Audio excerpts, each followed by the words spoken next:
ଓ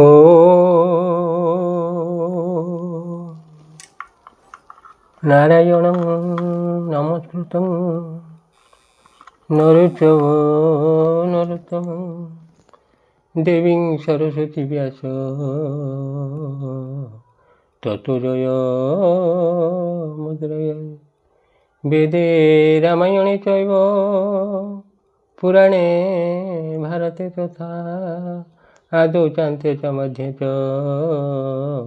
हरिसर्वत्र गीयते नमामि रामं रघुवंशमोक्षं नमामि रामं सुरकल्पवृक्षं नमामि रामं कमलायताक्षं नमामि रामं रघुनन्दनाख्यं श्रीराम जय राम जय जय राम जय रघुनंदन जय घनश्याम भक्तवत्सल भगवान की जय मर्यादा पुरुष राम नारायण की जय जनक नंदिनी सीता देवी की जय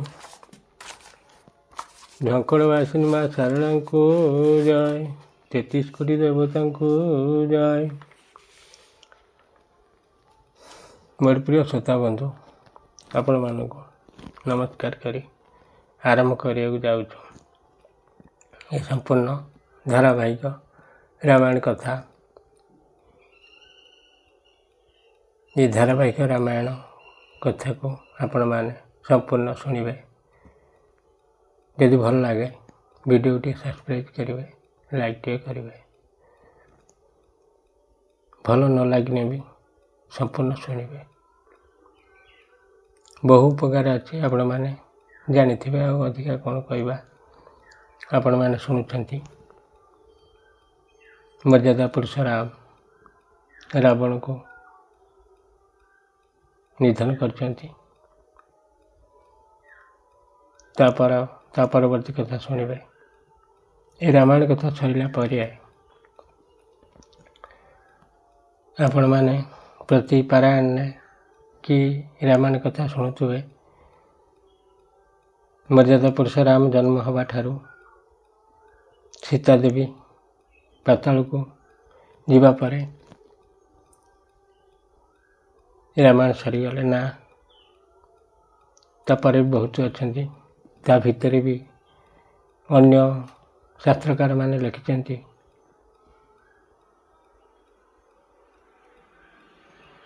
रावण जड़े नुहे आउरी आपण मैंने शुणी रावण कथा 10 मुंड रावण 1000 मुंड रावण अच्छा आपण मैंने शुणिबे ये रामायण सरिवा पर आपण मैंने शुणिबे नाभिदत्य कथा शुणिबे सुरक्षा हनुमान को केमिति गिड़ीदेला से कथा शुणिबे जम्बुदत्य कथा शुणिबे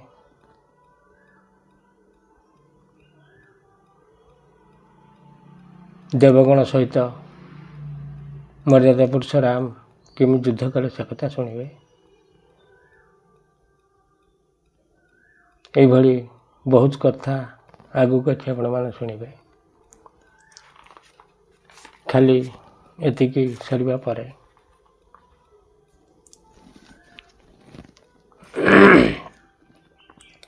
जोरी पानी सब ही शिर शिर नाये सहित विभीषण प्रभु पइआए तब रघुवीर बोली कपि कपि लीने कही प्रिय वचन सुखी सबके ने भक्तवत्सल भगवान की जय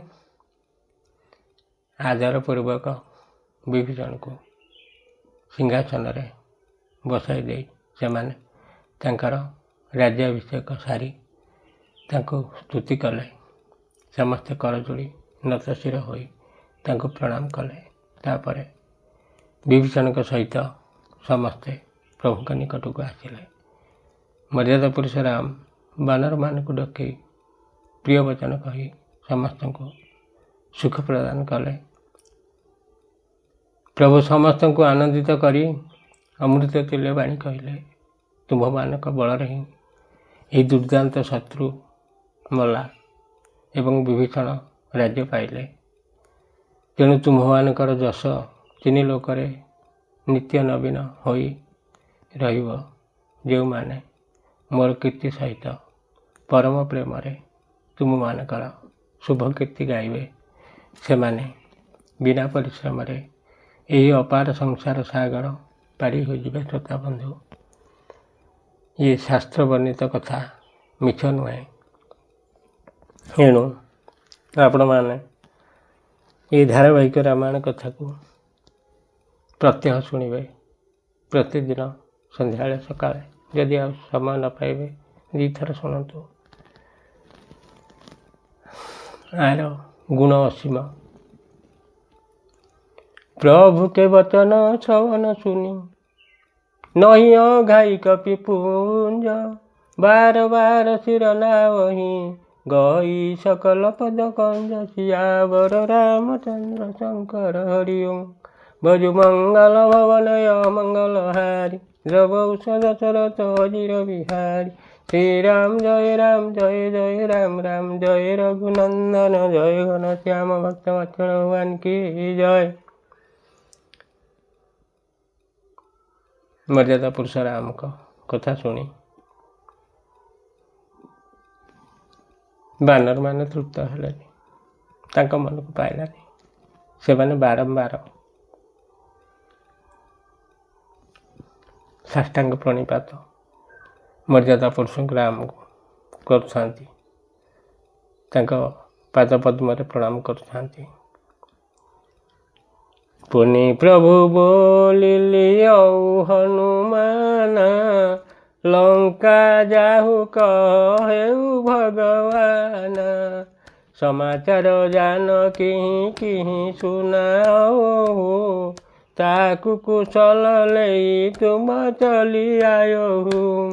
ଶ୍ରୀରାମ ଜୟ ରାମ ଜୟ ଜୟ ରାମ, ଜୟ ରଘୁନନ୍ଦନ ଜୟ ଘନ ଶ୍ୟାମ ଭକ୍ତ ବତ୍ସଳ ଭଗବାନ କି ଜୟ। ତାପରେ ମର୍ଯ୍ୟାଦା ପୁରୁଷ ରାମ ହନୁମାନଙ୍କୁ ଡାକି କହିଲେ, ତୁମେ ଲଙ୍କା ଯାଇ ଜାନକୀଙ୍କୁ ସକଳ ସମାଚାର ଶୁଣେଇ ଦିଅ ଏବଂ ତାଙ୍କୁ ସବୁ କଥା କହି ତାଙ୍କ କୁଶଳ ସମାଚାର ନେଇକି ଆସ। ତାପରେ ଶ୍ରୋତାବନ୍ଧୁ ହନୁମାନ ଯିବେ, ସେ କଥା ଆଗକୁ ଅଛି। ତବ ହନୁମନ୍ତ ନଗର ମହୁଆଏ, ଶୁନି ନିଶିଚରି ନିଶାଚର ଧାଏ। ବହୁ ପ୍ରକାର ଚିହ୍ନ ପୂଜା କିନି, ଜନକ ସୁତା ଦେଖାଇ ପୁନି ଦିନି। ଶ୍ରୀରାମ ଜୟ ରାମ ଜୟ ଜୟ ରାମ, ଜୟ ରଘୁନନ୍ଦନ ଜୟ ଘନ ଶ୍ୟାମ ଭକ୍ତ ବତ୍ସଳ ଭଗବାନ କି ଜୟ। ହନୁମାନ ଗଲେ। ହନୁମାନ ତ ଆଗରୁ ଦେଖିଥିଲେ, ଆଉ ତାଙ୍କୁ ଅସୁବିଧା କ'ଣ ଅଛି? ଆଉ ତ ଶତ୍ରୁ ନାହାନ୍ତି, କିଏ ବା ଯୁଦ୍ଧ କରିବ? ଯାଉଛନ୍ତି। ଯେତିକି ସେଠି ଥିଲେ, ସୀତା ଦେବୀଙ୍କୁ ଜଗିକି ଯେତିକି ଥିଲେ ସେତିକି ତ ବଞ୍ଚିଛନ୍ତି। କିଛି ରାକ୍ଷସୀ ତ ଯେତିକି ଜଗିଥିଲେ ସମସ୍ତେ ଅଛନ୍ତି, ରାକ୍ଷସୀ କିଛି ବି ଅଛନ୍ତି। ସେମାନଙ୍କୁ ଆଉ ଯୁଦ୍ଧକୁ ନିଅନି, କାଳେ ସୀତା ନୁଚିକି ପଳେଇବେ, ରାବଣର ଇଚ୍ଛା। ରାକ୍ଷସ ତ, ଆଉ ତା ମନରେ ଦୁନିଆ ପାପ ଆଚରଣ ଆସିଲା, କାଳେ ଜାନକୀକୁ କିଏ ନୁଚେଇକି ନେଇଯିବ। ହନୁମାନ ଗଲେ। ଏଥର ଆଉ ରାକ୍ଷସୀ ଆଉ ହନୁମାନ ବିରୁଦ୍ଧରେ ଆସିଲେନି।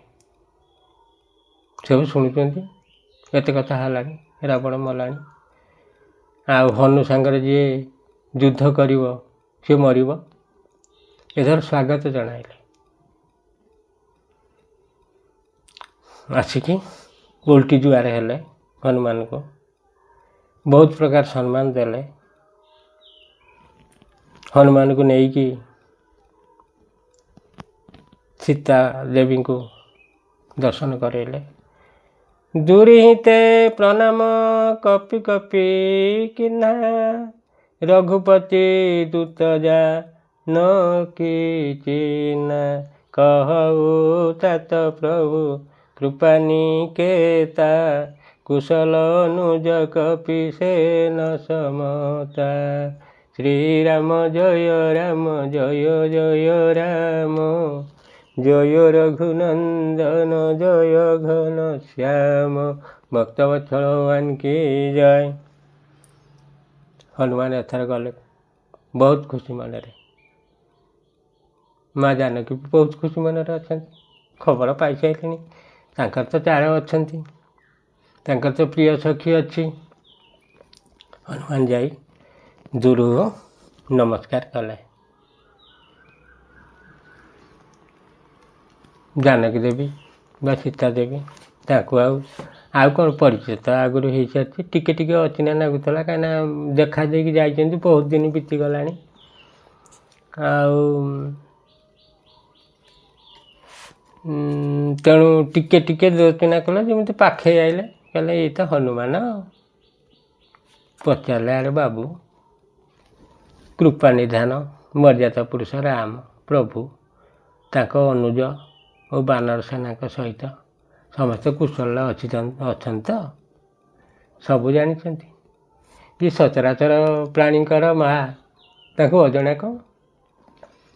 ସବ ବିଧି କୁଶଳ କୌଶଲି ଦିଶା, ଶ୍ରୀରାମ ଜୟ ରାମ ଜୟ ଜୟ ରାମ ରାମ, ମାତୃ ସମର ଯାଏ जय दश दिशा, श्रीराम जय राम जय जय राम राम, अविचल राजू विभीषण पायो, श्रीराम जय राम राम, सुनि कपि वचन हर सौर चाहे, श्रीराम जय राम राम, भक्त वचल भगवान की जय। हनुमान कहले, माँ कौशलपति श्रीराम सर्वकुशल अछंती।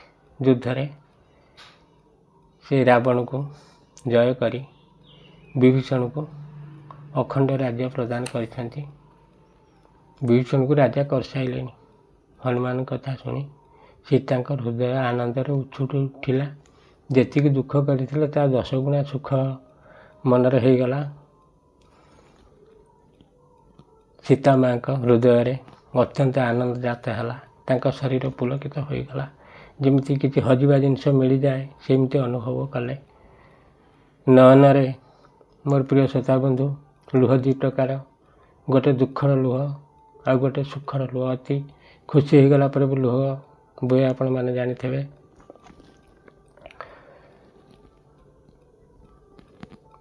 आनंद अश्रु नयन रे भरी गला।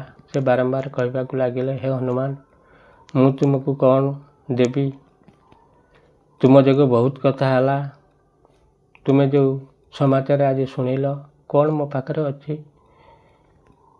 ये त्रिभुवन रे ये बाणी तमने कथा ठार मूल्यवान किसी ना। प्रिय वचन मु कहूँ शुण। हनुमान कहले, माँ युद्धरे प्रबल शत्रु सेना को जय करी मध्य मर्यादा पुरुष राम अनुज लक्ष्मण सहित निर्विकार होई रही देखी मु आज निसंदेह समग्र जगतर राज्याधिकार पाई जाइछ। राजा सिना विभीषण है, मोर राजा ठारू आउरी खाली मंत्री ठारू पावार अधिकार नहीं, मोर राजा ठारू आउरी बेसी पावार। आमे सब राजा कनु, मर्यादा पुरुष राम कण आछन, आमे सब विभीषण को राजा कनु। सुनो सुत सदगुण सकल तव हृदय बसऊ हनुमंत, सानुकूल कौशल पतिर समेत समेत अनंत, सियावर रामचंद्र शंकर हरिओं, भज मंगल भवनय मंगल हारी, तपौष दशरथ अजिर बिहारी, श्रीराम जय राम राम, जय रघुनंदन जय घन श्याम, भक्त वत्सल भगवान की जय। ଜାନକୀ ମା କହିଲେ, ଆଏ ବତ୍ସ, ତୁମ ହୃଦୟରେ ସକଳ ସଦ୍ଗୁଣ ନିବାସ କରୁ। ହେ ହନୁମାନ, ଲକ୍ଷ୍ମଣଙ୍କ ସମେତ କୌଶଳପତି ପ୍ରଭୁ ମର୍ଯ୍ୟାଦା ପୁରୁଷ ରାମ ସଦା ତୁମ ପ୍ରତି ପ୍ରସନ୍ନ ରୁହନ୍ତୁ। ମା ସୀତା କହିବା କଥା କହିଲେ। ହନୁମାନଙ୍କର ତ ସମ୍ପର୍କ ବହୁ ଗୁଣରେ ଅଧିକା।